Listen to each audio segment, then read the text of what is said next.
Welcome to the Old Dark Theater channel, a channel celebrating monster movies from the silent era to 1969. In today's episode, we will be looking at the gimmickry of William Castle. Castle was amazingly productive in a 35-year career. He directed 66 movies or television shows in a variety of genres. He produced 25 movies. In addition to theater parts, he appeared in 22 movies. And he wrote 9 screenplays, stories, or books. In future episodes, I will illustrate his extraordinary career, like his amazing movie promotions, the great actors he worked with, and the impact of his work on the movie industry in general. But today I'll focus on one of the aspects that he has become legendary for, his in-theater gimmickry. With William Castle, you usually got more than just a movie when you bought your ticket. Macabre, a revenge thriller about a doctor whose daughter is buried alive and he has only a few short hours to find her before she suffocates, you got a Lloyd's of London fright insurance policy for $1,000 in the event that you were to die of fright during the film. Although he had to mortgage his house to make the movie, it was very successful. In a twist for the film Bug, Castle took out a $1 million life insurance policy on the star of the show, Hercules the Cockroach. Another great movie with a Castle gimmick was I Saw What You Did, a film about teenage girls unknowingly prank-calling a murderer. Don't answer it. Your name is in this book. It could happen to you. It starts as a game, and there's no end in fright. Go ahead. Close your eyes and pick a name. Pick a name? Any name. I saw what you did, and I know who you are. Castle's original promotion campaign for the movie was a number being advertised in newspapers that you could call and a female voice would say, I saw what you did. Unfortunately, telephone companies were less than thrilled and it had to be stopped. While it's been reported this gimmick was not used, apparently one theater might have done that. I Saw What You Did was very successful, generating over $250,000 in its first week in New York. Next, a real Castle classic.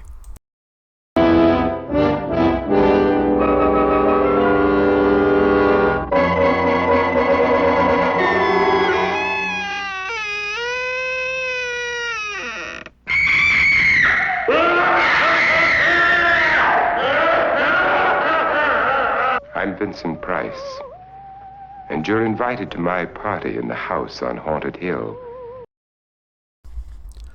For the house on Haunted Hill, Castle came up with Emergo. At a key point in the movie, a skeleton on wire floated over the audience. Note the expression on the audience. They enjoyed this gimmick. And audiences came out in droves to see the movie.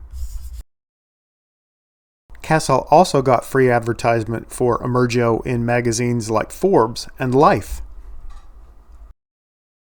Some theaters advertised Emergo as better than the other wonder at the time, 3D films. All this at the modest cost of $170 per theater in 300 theaters. Now on to our next gimmick. Listen to William Castle, whom the Saturday Evening Post calls the master of movie horror. Do you believe in ghosts? I do. And you will too. When you come to this theater and see my picture, 13 Ghosts. No more dictation today. When you see 13 ghosts, you'll be given a supernatural viewer like this, which will enable you to penetrate for the first time into the spirit world. It will let you see all 13 of our weird, wonderful, and wildly assorted ghosts. With Illusiono, at certain points in the film, you were prompted to look through the viewer. Looking through the red filter intensified the images of the ghosts, but if you were too frightened, the blue filter would remove them. 13 Ghosts proved to be another success for Castle, who even had fan clubs devoted to him. Those fan clubs would even help promote his movies. Some theaters really got in the spirit of it all, running multi-day promotion campaigns, offering things like free movie tickets to every 13th person, every boy 13 years old, and candy anti-faint pills. Castle even got free advertisement in Coppertone ads. Of course, Castle also promoted his own movie, organizing parades. Our next gimmick comes in Castle's 1961 movie, Homicidal. I'm William Castle, and this wheelchair is just to rest my tired nerves after producing a picture like this one. Homicidal was a tense horror drama about a sadistic woman serial killer. At the climax of the movie, audiences heard 45 seconds of the sound of a heartbeat. This was a fright break, and they could get a full refund if they were too frightened. Frightened patrons then had to follow a yellow trail out to the Coward's Corner and get a coward's certificate. Again, some theaters really got into the act. In this ad, you can see a staff member of the Palms Theater in Detroit dressed in a yellow wig and a yellow getup with a sign that reads, "Why I won't see Homicidal at the Palms Theater? I'm yellow, clear through." Castle and Columbia worked hard at their new gimmick, making sure it would be a success. Castle was in rare form for this picture, even babysitting for the theater editor of the Youngstown Vindicator. The parents got a chauffeur-driven ride to the theater, and Castle got photos with the kids and an article in the paper. Another publicity stunt involved an ad in the Wichita Falls newspaper asking for the bravest woman in town to see the picture. 40 women applied. Castle went on a 5-city, 3-week tour of Minneapolis, Toronto, Detroit, Pittsburgh, and San Francisco, meeting with radio and TV press to promote his movie. All this hard work really paid off. Homicidal was very successful. In New York, it generated $750,000 in its first week. In Milwaukee, theaters showing Homicidal made 200% of what's normally expected from an average picture. Our next gimmick comes from Mr. Sardonicus, about a man who coerces a famous doctor using evil methods into curing him after his face muscles are paralyzed, leaving him with a horrifying expression. The face of Sardonicus can be described only in the eyes of its beholders.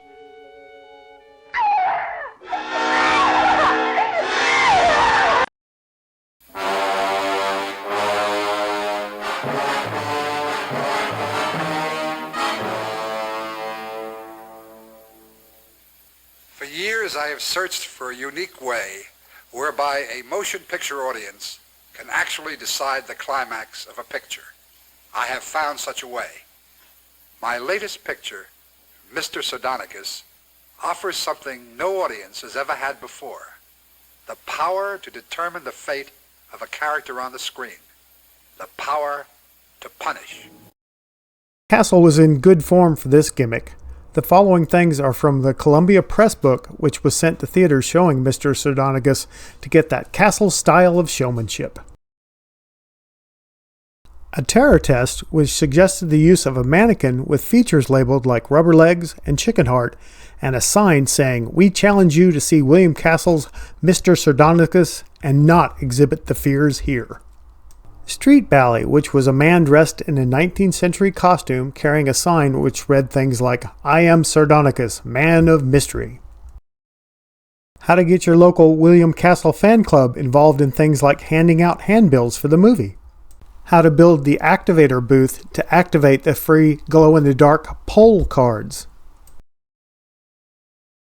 The press book also detailed trailers, radio spots, and other ways to create a media blitz for the movie. For many people, The Tingler is the quintessential William Castle movie experience.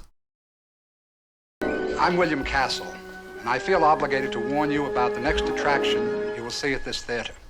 The picture is The Tingler, which I directed. And for the first time in motion picture history, members of the audience, including you, will actually play a part in the picture. The Tingler is about a creature that lives in everyone's spinal column but is activated by extreme fear, and if you don't scream, it will kill you by breaking your back. At a key moment in the movie, a buzzer fitted into select seats buzzed, causing quite a sensation. Audiences were encouraged to scream and guaranteed that the Tingler would break out at the theater. They would then be instructed on how to guard themselves from it. Ladies and gentlemen, please do not panic, but scream! Scream for your lives! The Tingler is loose in this theater, and if you don't scream, it may kill you. Scream! Scream! Movie ads had said people had died of fright because they could not scream and instructed people not to attend the movie if they could not scream. The Tingler itself cost $400,000 to make. The seat gimmick ran the bill up for the movie to $1 million. The seat motors, once cooled radar systems, cost $10 apiece and were installed in about 30% of the seats in select theaters. In some theaters, a chair was set up asking people if they would dare to sit in it. For this gimmick, Columbia had to make sure it had its liability insurance ready. In some theaters, a girl was paid to faint during the movie to add to the shock value. This was topped by one performance in Baltimore where 2 bodies were carried out during the movie. Kessel called his movie premieres World Screamers, and for the Tingler there was a 2-hour Dance of the Tingler in Detroit and a costume contest. Other promotions included Tingler toys, t-shirts, records, ice cream, candy bars, and a Tingler cocktail. A less sensational aspect of the Tingler was the bathtub scene, which is the only color part of the movie. It gained real notoriety in the press for its uniqueness. While it may not have been critically well received, it was sure a hit with the fans. The Tingler was a financial success also. In its initial release, it made over $1 million. Well, that's enough for now. Which of these gimmicks did you find the most entertaining? And please stay tuned to the Old Dark Theater channel for more presentations like this.